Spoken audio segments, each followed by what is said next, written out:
Hello, everyone, and welcome back to Mahamudra for the People. This is somewhere around session 34, and um, yeah, I want to welcome you back. Um, I will be continuing from where I left off last week. I've been teaching from Ninth Karampa's text pointing out the Dharmakaya, which is his shortest text on Mahamudra. Um, and uh, Before I go any further, though, I just want to remind everybody that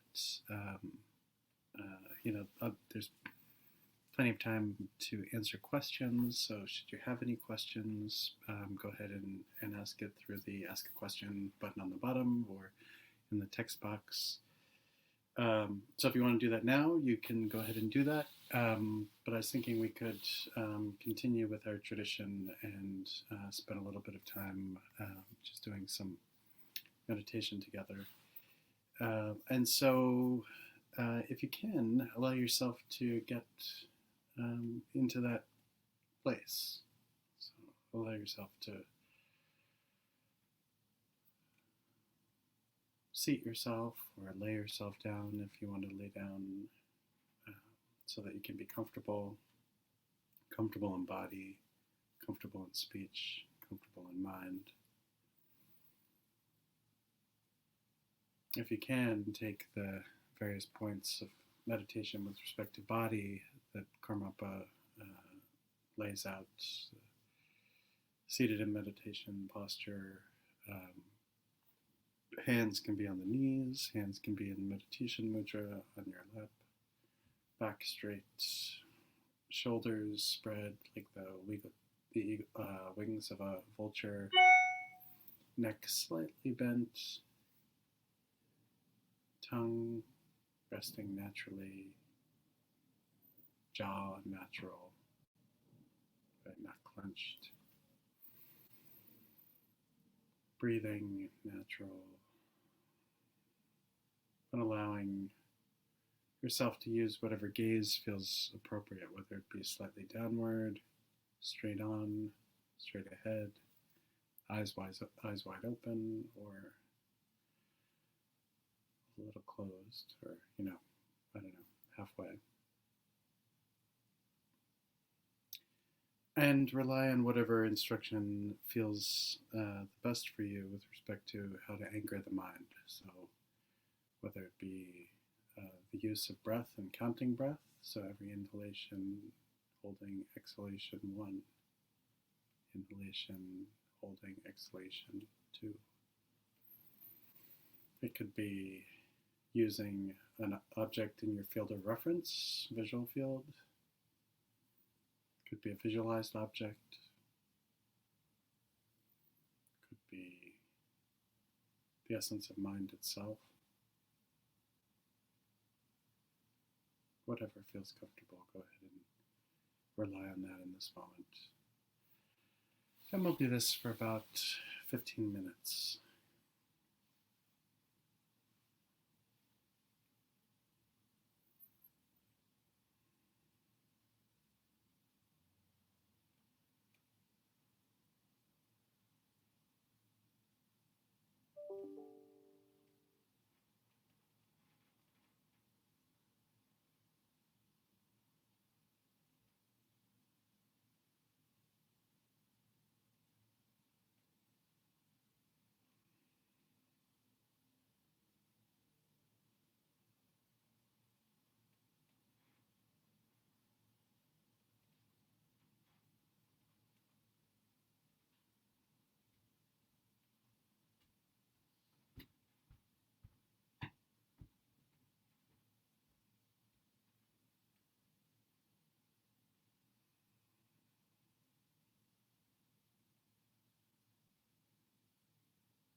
Okay.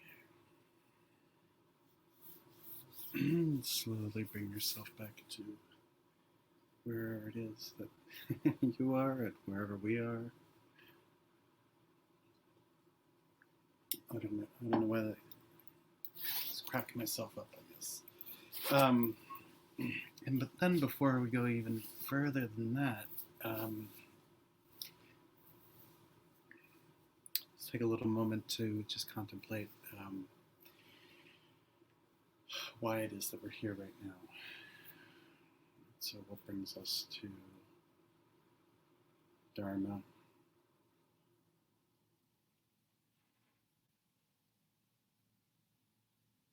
Taking time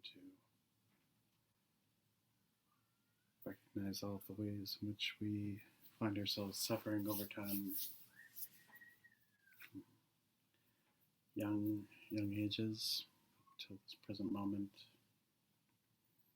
The difficulty of finding this a rebirth like this one is not to be understated. This is a really wonderful opportunity that we have. And take a little bit of time to do whatever it is you need to do to remember to not waste this Dharma, to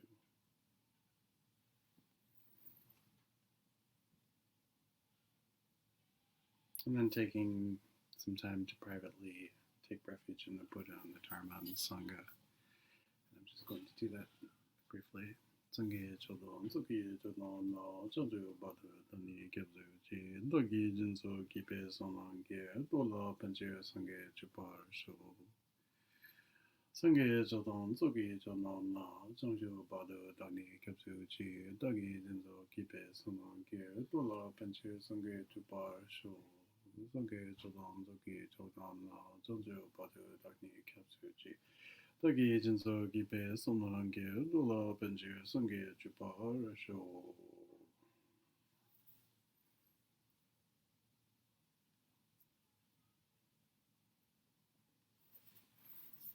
Okay, and there's a question, and then there's a question that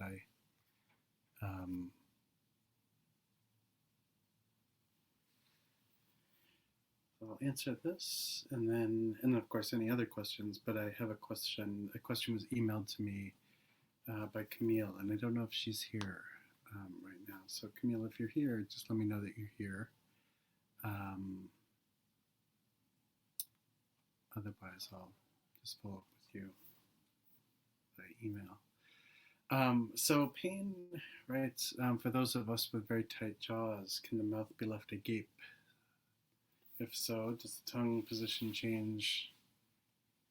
And does the breathing from nostrils or mouth matter? So,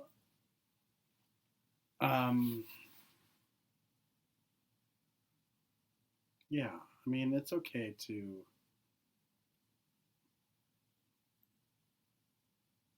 keep your mouth open a bit. I'm just checking in with my own body right now to see.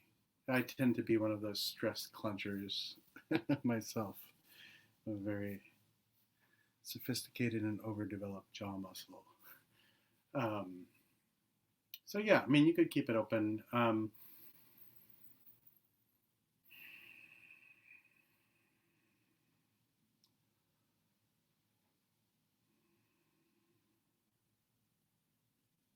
Yeah, the breathing generally very lightly through your mouth can be okay. Not something to be avoided necessarily. The things like the vase breathing that I taught last week. Under those circumstances, it's really important that we breathe up through our nostrils. Not so much in that specific instruction, but in others, when one is doing for example, a visualization actually the visualization of what it is that we are breathing. Sometimes we visualize that the light comes up through our nostrils, up and then around and then down the central channel that way. So for the purposes of vase breathing, that's not so important. But it shouldn't be a problem. I mean, I'll give a strange example. Well, it's not even a strange example, but it's a good example of a strange problem. I once came across a very nice instruction by Tenga Rinpoche about some of the various like yogic exercises involved in Trollcore. And I know now that I brought that up, everyone's going to ask about that. And these instructions can be, a little intense to practice. And in the practice of this, because they're a little intense, the movements are not like we kind of think of when we think of like Ashtanga yoga and things like that, right? These are more slightly more violent, right, and forceful, and the whole purpose is to like clear energy out, right? It's not like clear energy out, it's like clear energy out. And in a number of these, there are these exercises where you need to push down on your thighs and knees in some places and extend your whole arm. And he brought up in this one place that lengths of torsos differ often between people of different parts of the world, right? So you could have a short torso, whereas somebody could have a long torso. And if you have a short torso, you're not going to necessarily be able to extend your arms fully, right? And under those circumstances, to not worry about extending your arms fully, right? So it's a nice way of saying that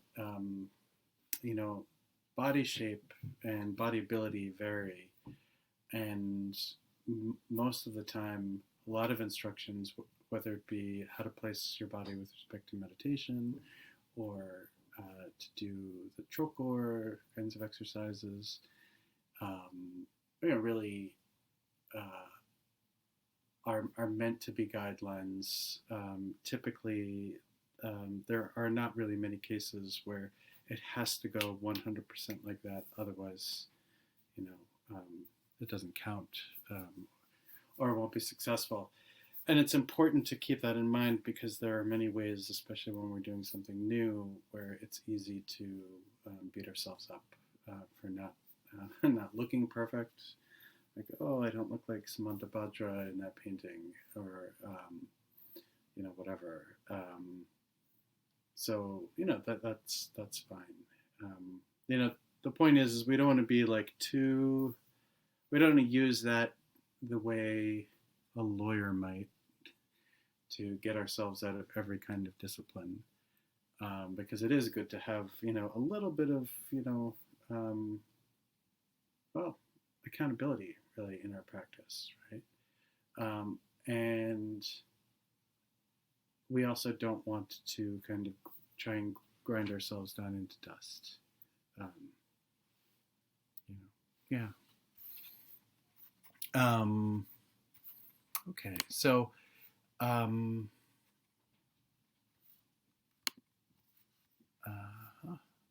now I wanted to get to a question that Camille emailed me, and the email was I'm not bringing this up to out Camille. It's more that it's a good question, and I just want to make sure that everyone else is okay with it.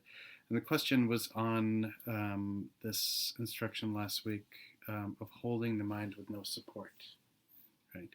And in this, Ninth Karmapa says that we should sit, prepare ourselves for meditation, and in meditation, he writes that in stages we should dissolve earth into water, then water into fire, fire into wind, and wind into space. Right? And at that point where we visualize wind melting into space, and we rest our mind and our gaze, rest our gaze in particular in an unfocused way, right? So it's not on anything in particular, and just rest into the experience of spaciousness, right? So the question that came was whether or not there's a visualization. And I believe last week when that question had been asked of me, I said that there was, and I don't think I was clear. And so I'm just want to kind of speak for a moment about this. So so I may have misspoken slightly. Like that, there is a visualization in the sense of we are working to we work to cultivate the element qualities of the element of earth. Right, earth is solid. Right, as far as kind of like flow of energy goes, like earth is stable, right, and present and there. And so when earth melts into water, right, that's, we could say that's 1 degree perhaps, or 1 part closer to movement. In fact, it is movement, right? There's water moves. Okay. And then water melts into fire. Fire has much more energy, right? Much more dispersed. Right? In fact, it is energy. And then fire melts into wind. Right? Wind is even more dispersed. And then wind melts into space. And we rest in that space. Right? In a way, nowhere in particular. Right, so there's a visualization. It's not a formal visualization in the sense of, in other places, in another context, there are correlations between the elements and shapes and colors. And I was always instructed to just, use the very kind of loose qualitative ways in which these elements arise, rather than focusing too tightly on color and shape. You could,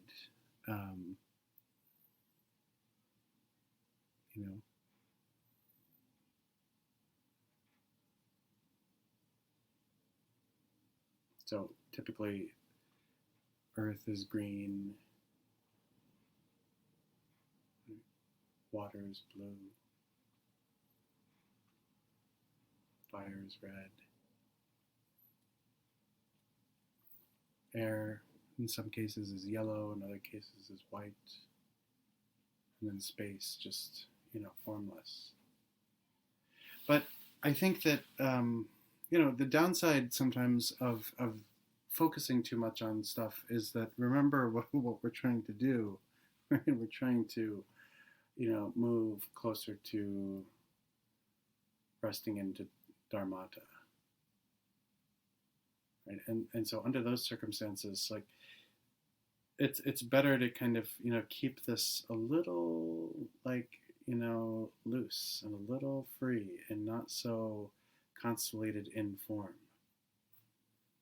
Right? If it's too form-based, because our thoughts aren't even necessarily form-based. They relate to form in the sense of thought activity arising in relationship to being in relationship to form, right? So something which is like a rotting piece of flesh, right? Like a big chunk of, animal flesh that's rotting, right? Will cause all sorts of thought activity to arise if that was before us, right? Or a dead elephant right in front of us, rotting, right? And so thought activity will arise, and what we're trying to do, though, is to move closer and closer to this experience of dharmata. We're not trying to do it in the sense of forcing anything, right? And this kind of application of lightly kind of folding in, letting these things melt into one another from quote unquote dense to completely spacious is what this process is about. And actually, the majority of this instruction is not on the actual dissolution. The majority of the instruction is getting to the experience of space, right? To just rest the mind with nothing, right? To rest the mind into spaciousness, and that's what we use as the anchor, right? And so, when he says, look with an unfocused gaze at that clear, empty expanse of space before you and direct your mind there.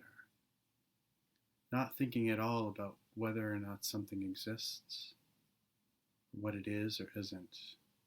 Be at ease and rest loosely, rest naturally or freely. Rest just watching without wandering. Right, so if we have too much of a kind of idea about the process, the resting, it's almost like getting performance anxiety or freezing up in the moment, and then we're not able to be there. Right? So it's about that qualitative experience from, heavy thought activity to just letting it go. Like being someone made out of a sheet of paper, standing right on a windowsill of an open window on a windy day. You're just going to go somewhere. You're going to go in or out. You're just going to go where you do. And he reminds us, without effort, be like a Garuda soaring in the sky, right? So, totally free. Right, so with that instruction, what we're really focusing on is, the most kind of undefined kind of quality of mind. And so Veronica asks, is resting the mind in spaciousness different from being the watcher of the mind? So,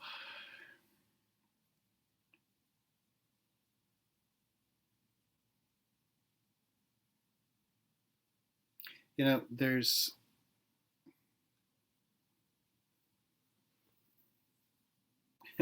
actually it's a really good question, and it's going to fit right into into what we're going to do today, which is Vipassana. So the question then becomes, I'm going to answer your question with a question, is, where is the mind located? Right? The question is a good question, and it has a kind of assumption that there's a difference between the participant, the person meditating and mind. Right? And of course, there is no difference. It's a fundamental kind of unity. Right? So the resting into the experience of mind in that way is about resting into, and somebody asked me about this morning, this kind of, the term non-arising, right? Not letting the mind is non-arising in the sense that there is nothing to arise. There's just one particular, kind of series of experiences, which is mind. And when we kind of cleave into this, observer-observed relationship to mind, then yes, there is a mind to see, but we're experiencing, a split in that moment. And so the question, this leads directly into, more of a kind of Vipassana conversation. Resting the mind into spaciousness is about allowing the mind to settle into itself.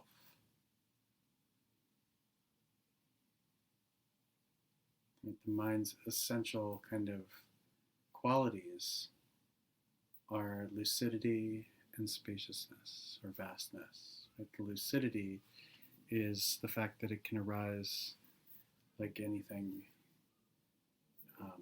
inconceivable, right? Like like I can imagine like a dead, rotting elephant, in the space before me. And of course, there's not a dead, rotting elephant there. So lucidity is this ability for mind to just, become, for everything to come up in it, just pop up like a television set,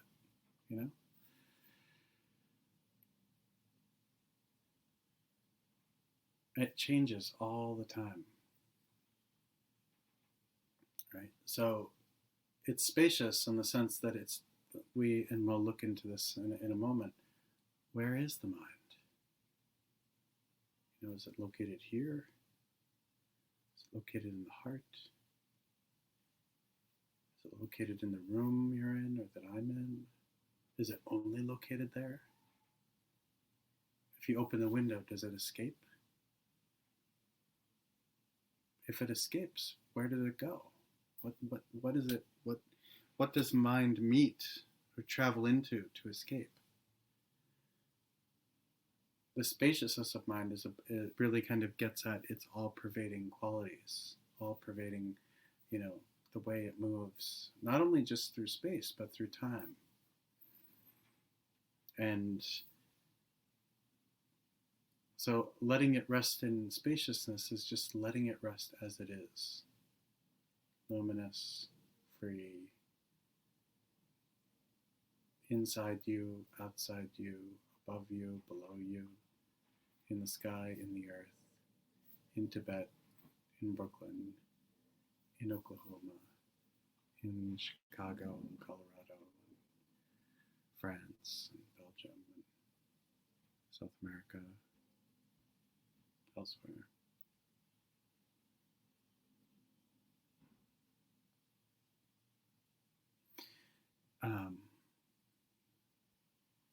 And so I think Shane wrote real quick here, is the non-arising of mind related to what I see called all-accomplishing activity?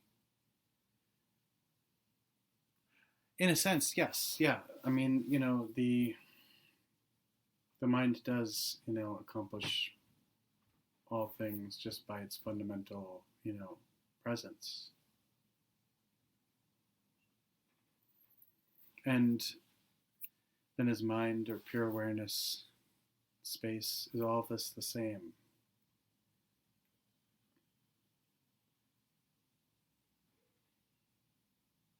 Well, space is used as a metaphor, and in fact, this is what Milarepa says in the Bardo text that is in modern Tantric Buddhism. So in there, there's a brief description of spaciousness, and it's kind of, it's. So he talks about space in a cave, or space in space in general is more a metaphor, right, for the quality of mind, right? So it's not that it is space, right? And mind and pure awareness, what are these in relationship to one another? So I'm not going to answer that because, if I did, right, that would be that wouldn't really be helpful. The practice of Vipassana will aid in that. So I don't mean to tease, but mind, awareness, and space, they feel like three of the three same things, right?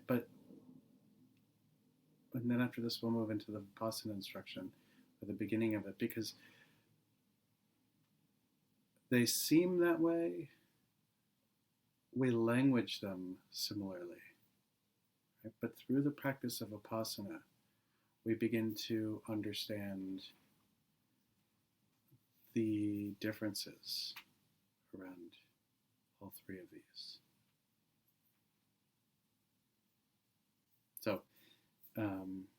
So Shane, I'm providing you with the tools to be able to begin to answer the question for yourself, if you don't mind.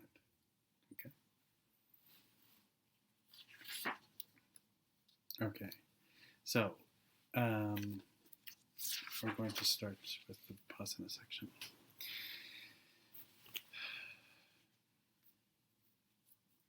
So this section begins with two parts, and I think we'll be able to cover both of these today.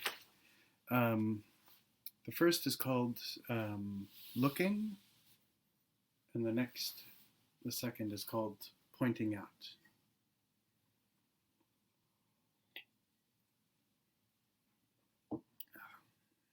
So the section on looking has 5 parts, and these are looking at the still mind, looking at the moving mind, looking at the mind when there are appearances, looking at the body and mind as the same or different, and looking at the still mind and the moving mind as the same or different. Okay, so still mind, moving mind, looking at the mind in general when appearance arises around us, looking at the body and mind, or whatever, we always go here, right? It's part of our problem, as the same or different, and then looking at the still mind and the moving mind as the same or different. Are they? Are they not? So the one thing you're not going to get in this section is answers on any of these questions, but the one thing you get from the practice of Vipassana is the ability to come to a definitive answer for oneself that then becomes brought to the teacher, and then the teacher is able to confirm or not confirm, to work with the individual to be able to kind of look at where the hang-ups might be. So we'll start off with looking at the still mind. So, and if we can, maybe it's a good idea to do this kind of in real time. So Karmapa says to adopt the points of body for meditation as before, right? So allow yourself to get into meditation posture. And he says that at this time, the gaze, right, the way we place our eyes is more important than other times. So he says to look straight ahead into space, a little bit higher than before, with an unfocused gaze, without blinking,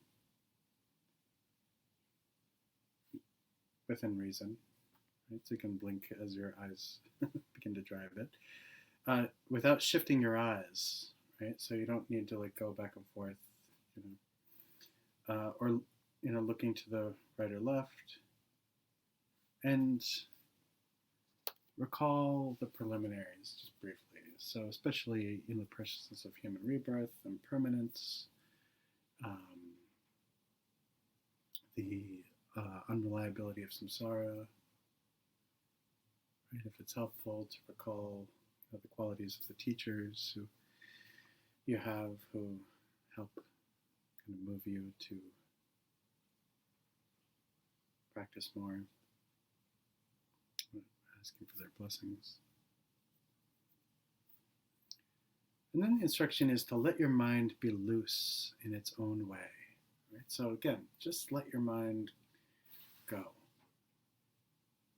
Just let whatever happen, happen. And this is after that, let the mind rest in faultless stillness, bright and sharp.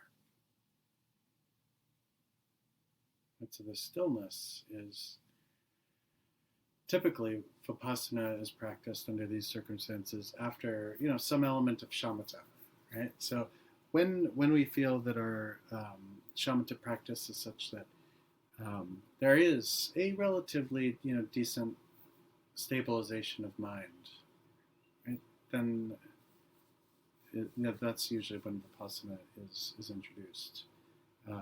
I've had it been introduced to me both ways. The first time was without my. Can everybody hear me? I think Melissa was concerned about loss of sound. Okay. I wasn't sure if I died and instantly went into the bardo. Thank you for reaffirming my existence, Melissa.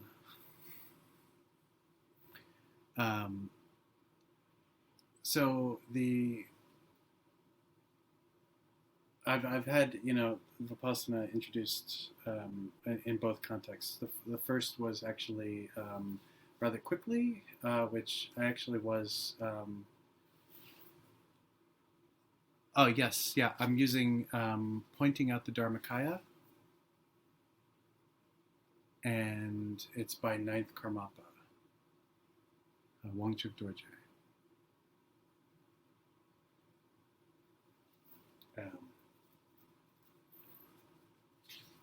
And so it's the same text I've been using for the past couple sessions. In any event, so I've had this fast introduction by my root teacher, and then kind of more classical, slow introduction by Bokor Rinpoche. And they both, they have their benefits. But the point is that there should be some kind of relative stabilization of mind, right? So he says to let the mind rest in faultless stillness, bright and sharp. Right? So allow your mind to rest into relative stillness. Bright and sharp means there's an element of clarity, right? And the clarity is partially this element of awareness.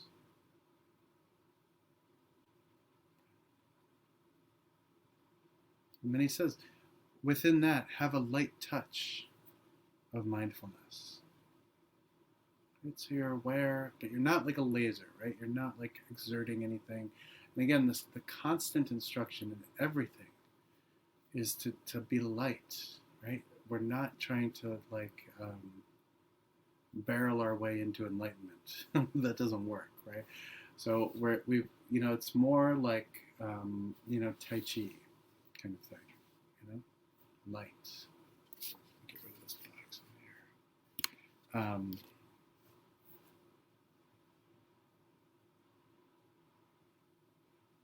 And so then he says that when good shamatha is clearly present, look at the nature of mind. Right? So just look in this moment if you can, as you sit. or lay.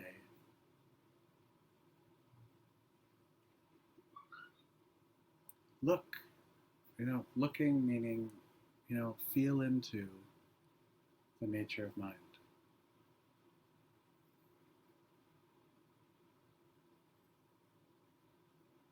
And as you do, try to notice if it has color, or if the mind has form, or if the mind has shape.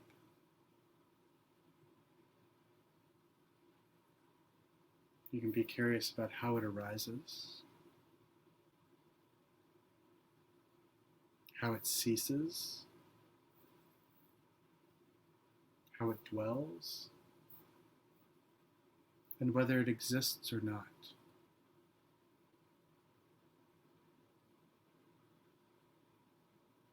Just notice, does the mind have form?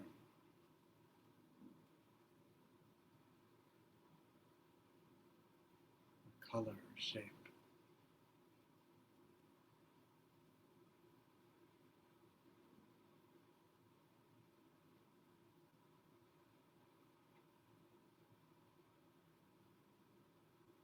Where is it? And where is it not? Is there any place where it is and another place where it is not?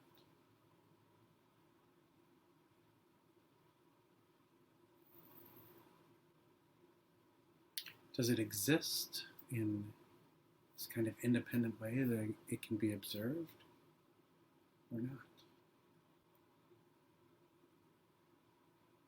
And allow yourself to just rest very gently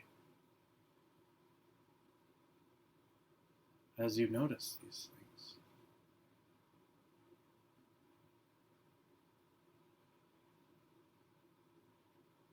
A curious mindfulness.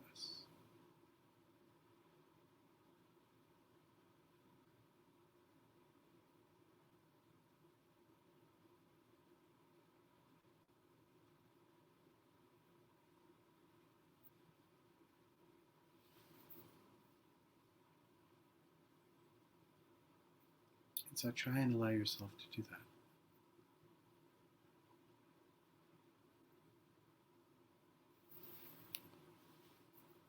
And as you do,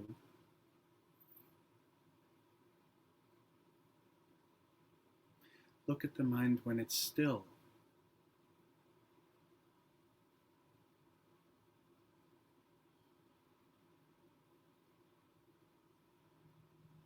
When it's still, is it outside or inside the body?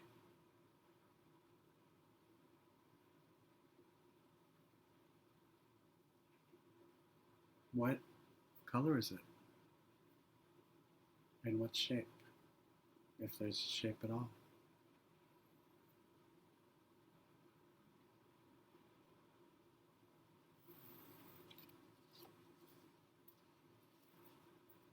When the mind is still, aside from that stillness,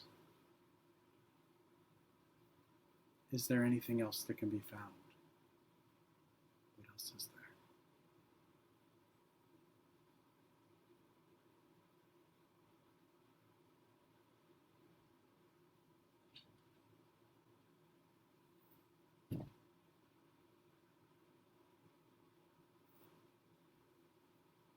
Is the mind empty?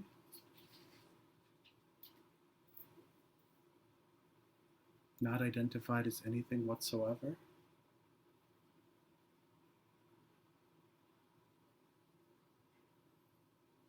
Nothing at all?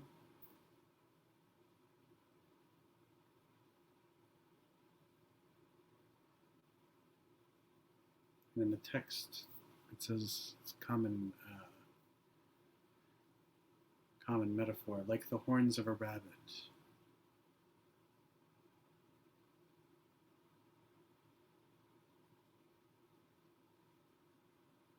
Or within that state of stillness is the mind that is not identified as something recognized to be bright, clear, comfortable, at ease, inexpressible in words.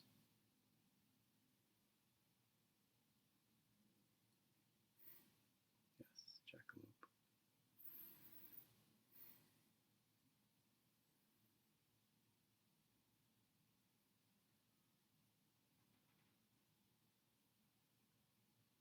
Is the nature of stillness? Yes, yeah, the horns of a rabbit. Yes. Is the nature of stillness an indeterminate, totally dark state of mind? No thoughts whatsoever, without any aspect of luminosity?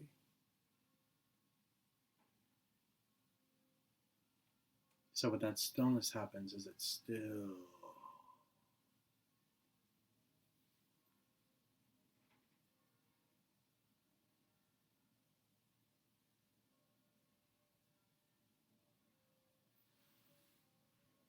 Or is it a stillness that is clear, sharp, and naked,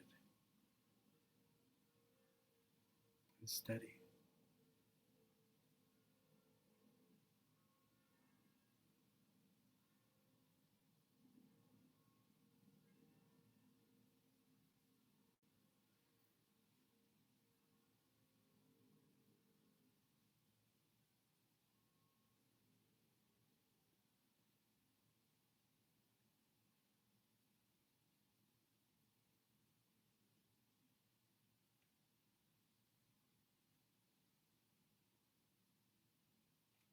And then Karmapa goes on to say, there may be hidden faults regarding the natural state here, leading to a dry understanding, the use of lofty Dharma jargon, or due to the eight worldly Dharmas, pretending that experience has arisen though it has not. That is self-deception and of little benefit. Let rock meet bone and give rise to the experience through the power of genuine meditation dawning from within, not through patching together a series of discursive thoughts.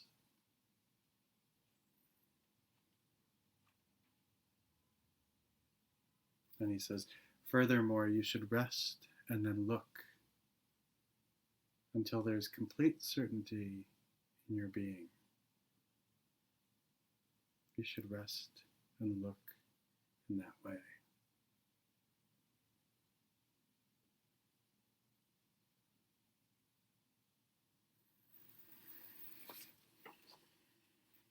So this was looking at the still mind, right? So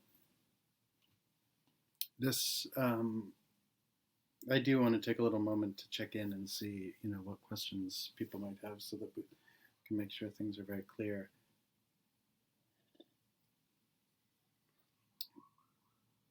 So as you can see, the practice at this point is really about beginning to even further develop definitive knowledge of the experience of mind. Right? So often, it's like, just let the mind go, right? So that's one instruction, right? That's a good one. And it's not an easy one, especially when we're not habituated to meditation practice. And then the question is, once the mind goes and we're able to experience it, quote unquote, directly in front of us. Of course, it's not directly in front of us, but it certainly can feel that way, especially in the beginning. It feels like something, we're objectifying, something that's external. We begin to explore,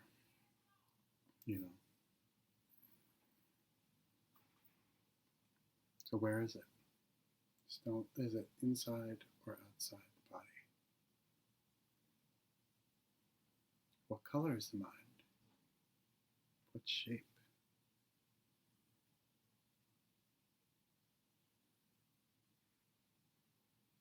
aside from stillness, what else can be found?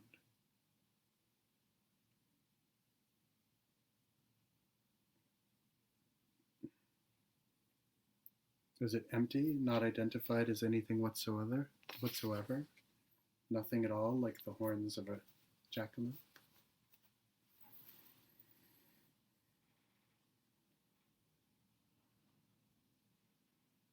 Or within the state of stillness, is the mind that is not identified as something recognized to be bright, clear, comfortable, at ease, and inexpressible in words?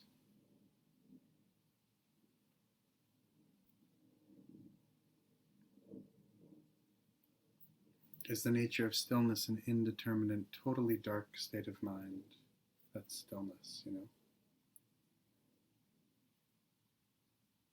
No thoughts whatsoever, without any aspect of luminosity.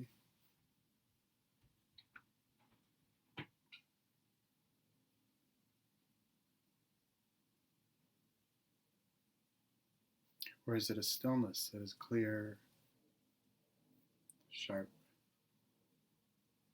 naked, and steady?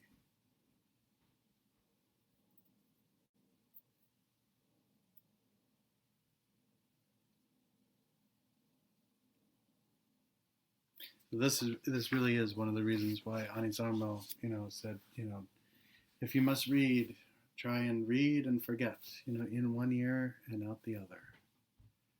The moment we get too into, debate, oh, it's like this, oh, it's not, it's like that, then we,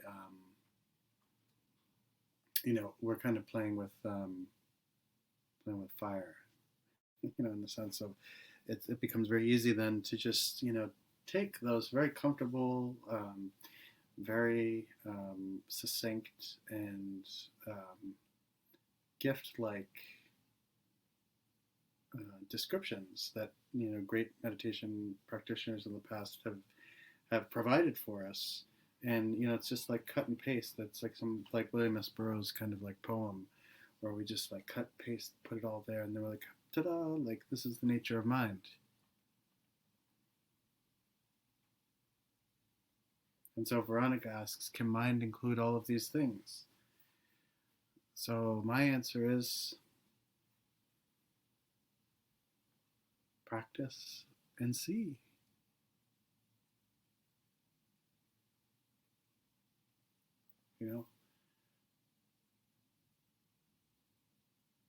Mind can contain everything.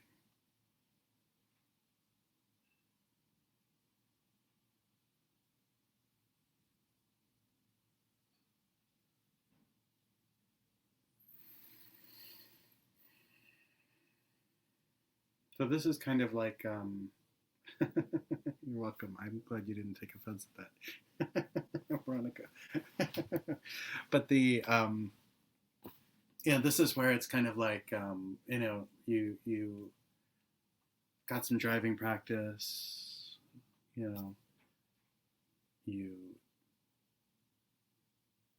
just got your license, and now here are the keys. Like, take the car and drive it for yourself, and see what happens. And this is the part where, like, we should feel. I mean, we should always feel like practice is fun. But to some extent, this really is. This is where it is. Like,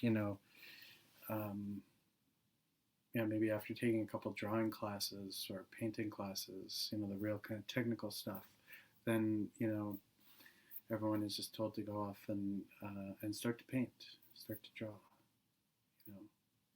So we've been given the instructions on engaging in the practice of shamatha, and over time,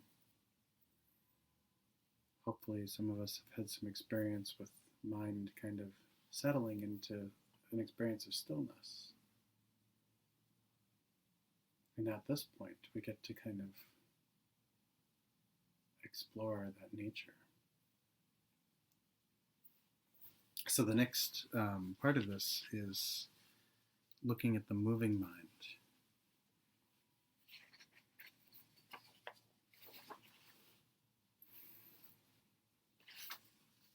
And so here, again, you adopt the points of body, right? Just like we did before.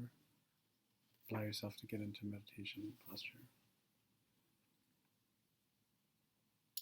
And recall briefly all the preliminaries: preciousness of human rebirth, the fault of samsara, etc.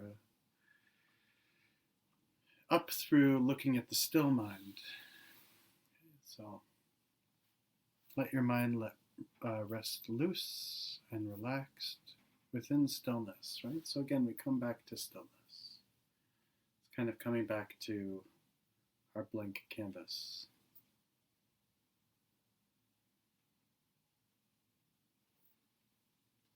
Then, a thought suddenly arises.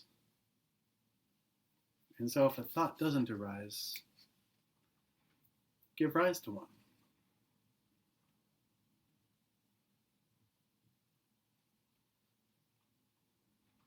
What is the nature of the thought that has arisen when we do that?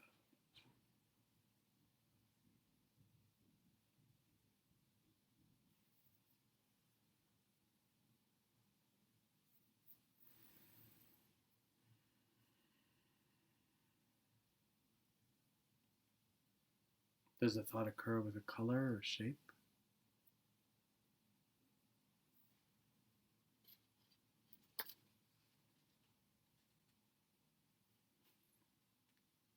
And Karmapa advises us to look in a disinterested manner at the nature of that movement or thought. The disinterest meaning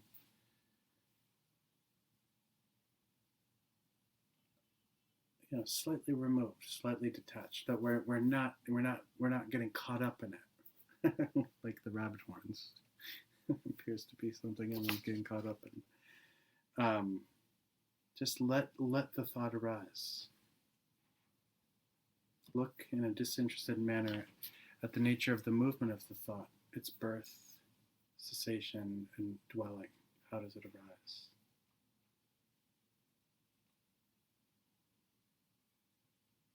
Right.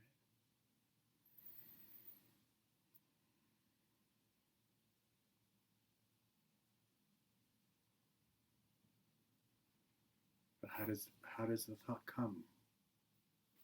Like, is it actually birthed? From where does it come? As it dwells in our experience of mind, where does it dwell? And as it begins to cease or shift into something else, or, lightly being aware of what's happening, what happens?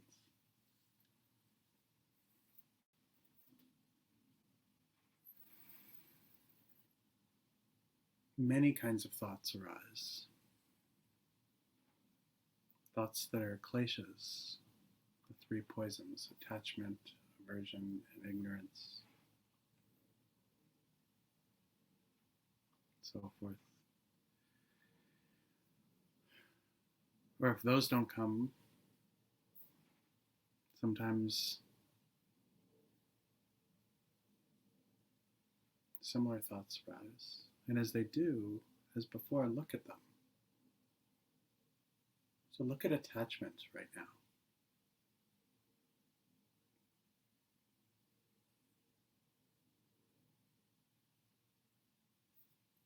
Look at the thought activity around attachment.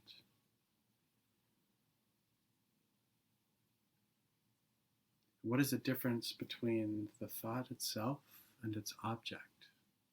Perhaps that which we're feeling attachment towards.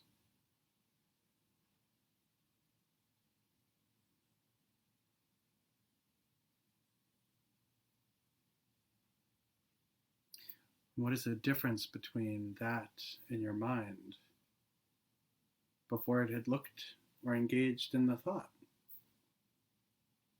right? So before you were experiencing stillness, and now you're like cultivating attachment and becoming aware of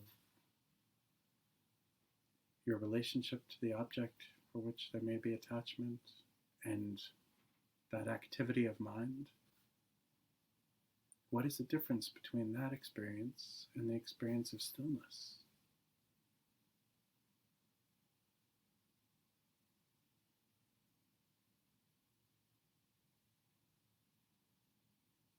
What is it truly?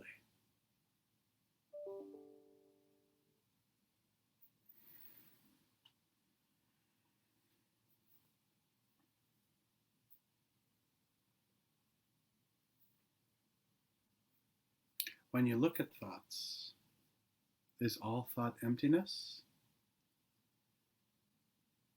free from complexity, beyond birth and cessation?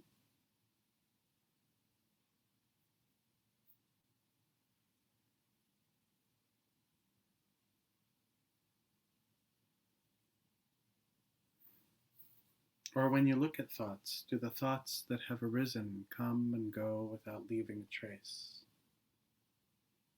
like clouds?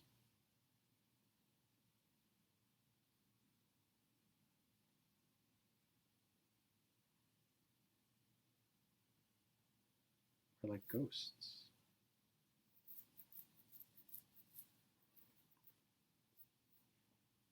Or are the thoughts that arise self-liberated,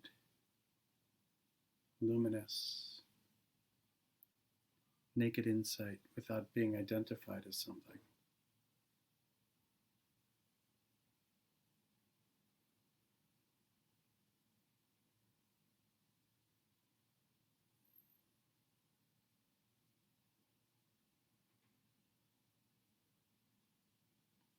Look at that.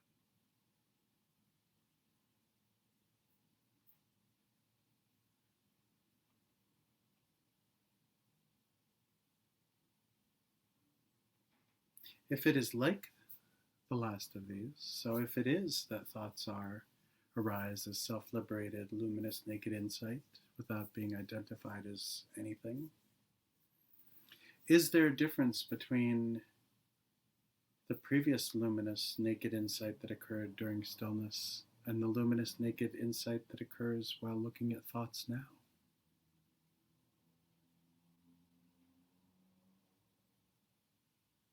If the thoughts that arise occur without being identified as something, look at whether or not there is an object that you are thinking, that the object that you are thinking is not identified as something.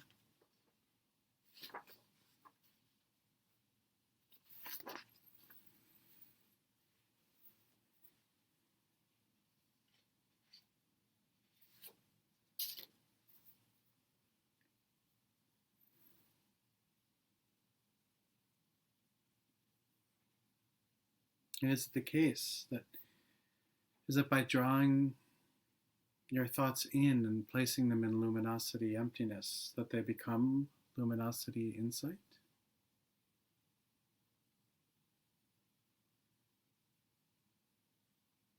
Or as you look at the nature of that suddenly arising first thought, which is not corrupted by anything,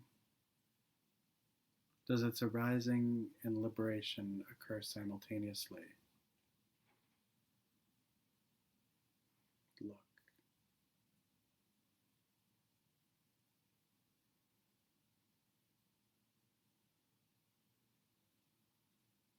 Look until you have complete certainty in your being regarding those extraordinary ways of experiencing.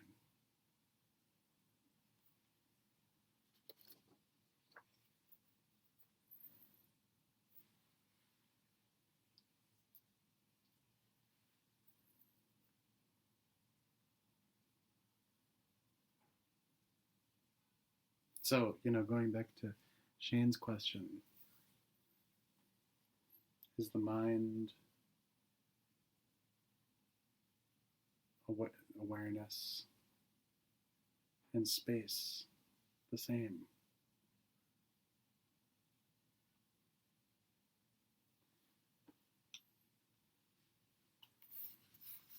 Is thought. Oh, so Jan writes, focusing on thoughts, it seems to me that we ignore the body somehow, as if we're only thinking beings not embodied, or perhaps we can work with other sensations in a similar way. Sure. Yeah. I mean, we are embodied, right? Um, and at the same time, this because, two things, I think, the discussion of embodiment is modern, right? Generally speaking. And so I'm not saying that it doesn't apply to this, right? But when we look at our experience, right, of the way we suffer, most of the way we suffer and most of the reasons why we suffer are because of the way that we have a unhealthy kind of samsaric relationship to thought activity, right? To concepts of good, concepts of bad, concepts of um, all sorts of things, kleshas as they arise. I mean, we, with respect to the three poisons, often we crave bodies. That's a very embodied lust, for example, is a really powerful, emotion. And so if we were to cultivate lust, we have physiological reaction, right? And so we could engage in looking at that. Where is that experience? Right? But we're not necessarily looking for the place in our body that the experience is happening. Right? Like, what would Jukpa Kunle do? It'd be like, it's in my penis. Like, my mind is in my penis. Like, that's, what Jukpa Kunle would say. And it's not that mind is not in his genitalia, and that mind is not in anyone's genitalia. We can work with hot and cold. Dip your hand in hot water. Dip your hand in cold water.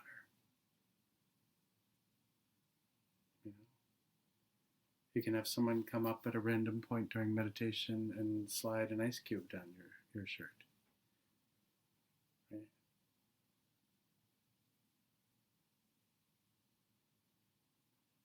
But there's still the experience piece, right? So you can look for mind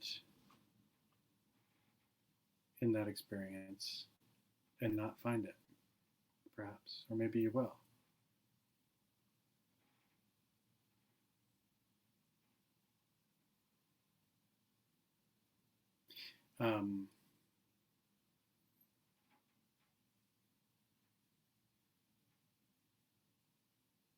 The body is an important piece of our quote unquote, embodiment. And at the same time, when the body dies, right, there is an aspect of us, an aspect of our quote unquote being that actually ends up, an aspect of consciousness, an aspect of mind that is very subtle, that is the thing that passes between one life and the next, so to speak, the Vajra mind.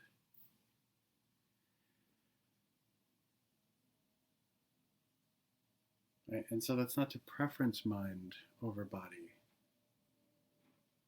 but it's to highlight that, there's also not a binary mind body. I mean, we in the West, like, have really kind of cornered the market on mind body division, and we're in I think in terms of the consciousness of the average contemporary person in the West, we're kind of coming back to a more integrated experience. But as long as we're worried about dirty and clean, good and bad,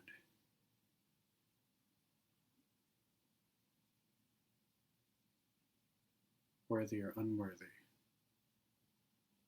sinner or saint kind of thing, then addressing these aspects of mind is important. But by all means, work with pain. Pain is something to work with, right? Pain arises. Where is the experience of pain? And also, truth be told, it's a little bit harder sometimes to control that. Right? And for those who suffer chronic, with chronic pain, I mean, part of the thing about it that's so difficult is how overwhelming it can be.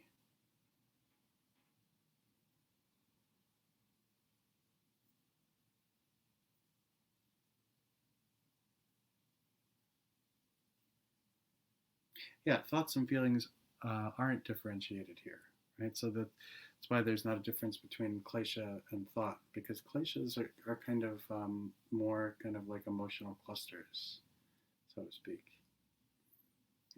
So somebody here in the West would say, like, rage is not a thought. But within the context of this kind of model, we use the term thought, right? But it's not thought in that way.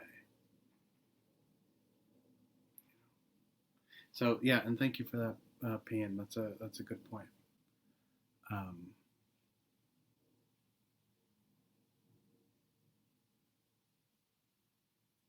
Yeah.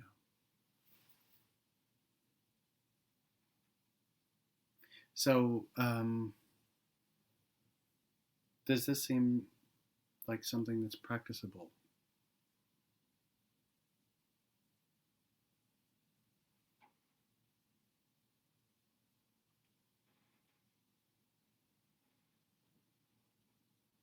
I hope so.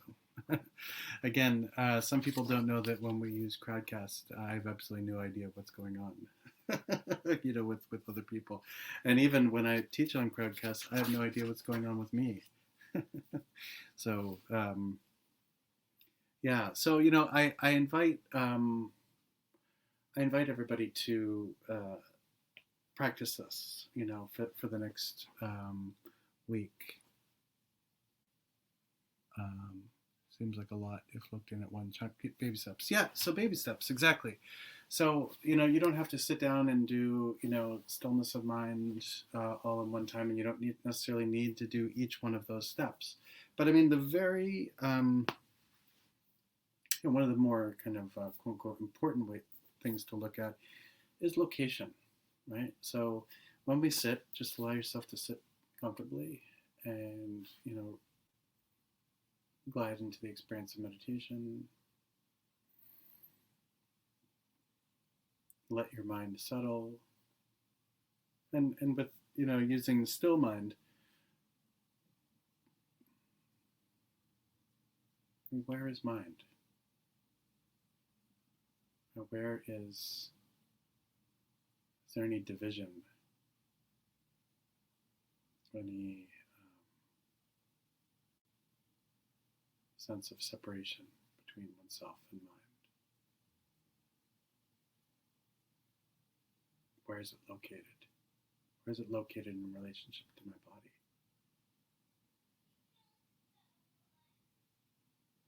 Holding the question gently. It's not like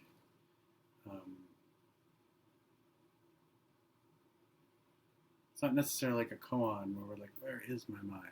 We just gently notice. Where is mind in relationship to space?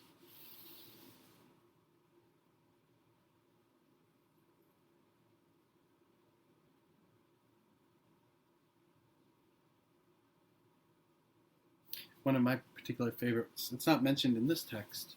Where's my mind? Where's my mind? Yes, that's like me with my keys, my wallet, my glasses, my phone. That's the joy of getting old. I lost my mind. But Boker Rinpoche, includes like sitting in the same way.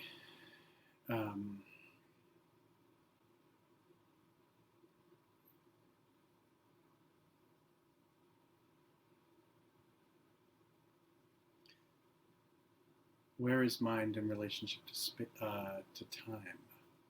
So where is mind in relationship to time?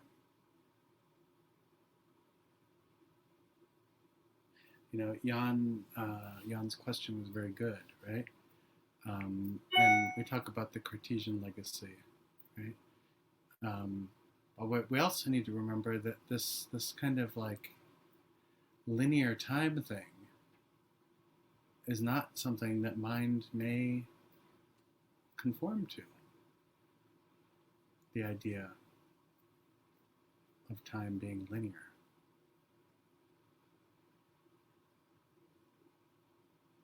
Right? So be curious about that.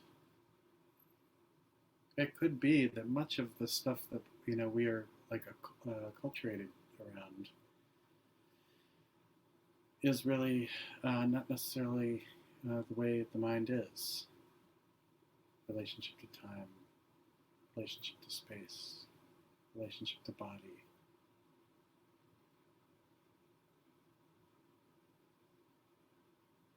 Perhaps we're all really messed up. On some level, I think we are.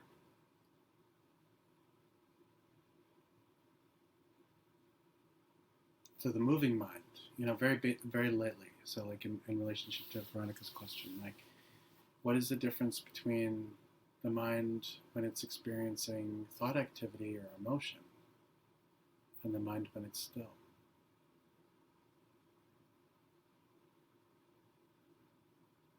Just resting into that.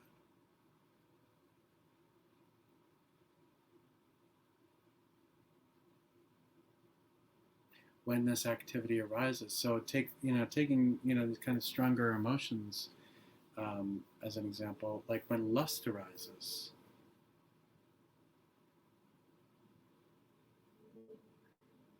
how does that arise?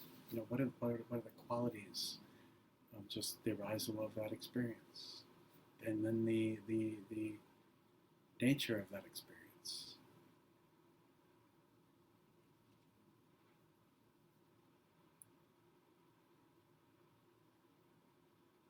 Does that arise self-perfected?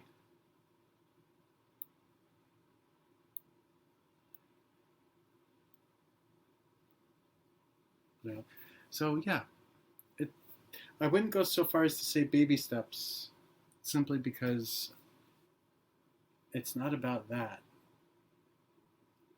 And again, just like Karmapa pointed out in the earlier section with respect to shamatha, like we don't need to master each way that we settle the mind.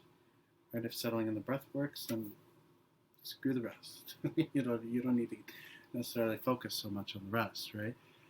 Or do each one like I will be like virtuoso with every single technique, right? And so even with this, there's a variety, and the reason why there is a variety is because one or two of these will really pop out as, mechanisms or techniques through which we can really understand, the nature of mind, right?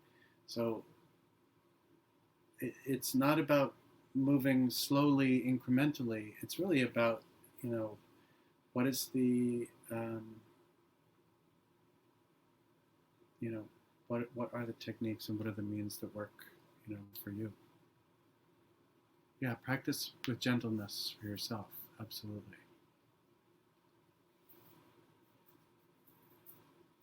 Yeah. So lust arises like that, right? Now,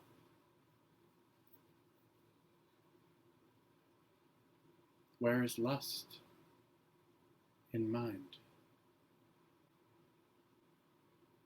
Does that lust leave a trace or a trail, like a slug, leaving that kind of like oozy trail? Does lust do that, or is it like I'm dragging an axe and leaving kind of the kind of line by the axe head in the ground, or tire tracks, so you don't have to look for it? And so what we do is we keep going and going and going until we have complete confidence in the nature of mind and its qualities.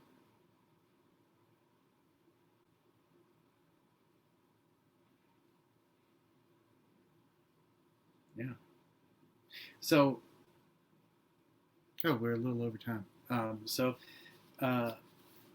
if we can, over the course of the next week, be a scientist. Go out and experiment. Experiment with hot and cold and lust and frigidity. Experiment with sound, because again, sound causes, all sorts of reaction, right? Uh, pull up Trump on YouTube, and just play that. You pull up sound you love, and listen to that. If you're somebody who really loves decorum, right? Pull up audio that does not abide by your sense of decorum. Look at reactions, look at fears.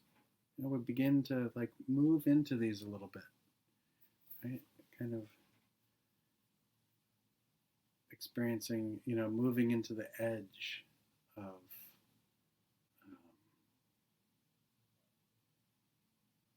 these liminal spaces, the edge of our experience, right? And really kind of practicing to the nature of mind. And death, of course, Muddy, yes. I think there's all sorts of stuff, but this is being recorded, and years later, when they enter me into the Mahamudra Hall of Fame, I don't want to have a scandal. So, yeah, with that, I want to dedicate any merit from this teaching session to towards the liberation of all sentient beings. And not just lip service liberation, but deep, intense liberation from all of our reactivity, relationship to thoughts, emotions, kleshas.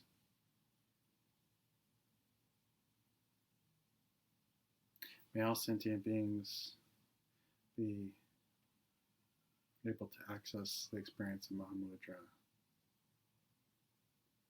And may each one arise as Buddha,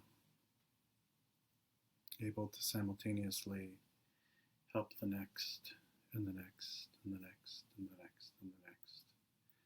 And may your meditation practice be deep and profound and vast, and may we all one day end up in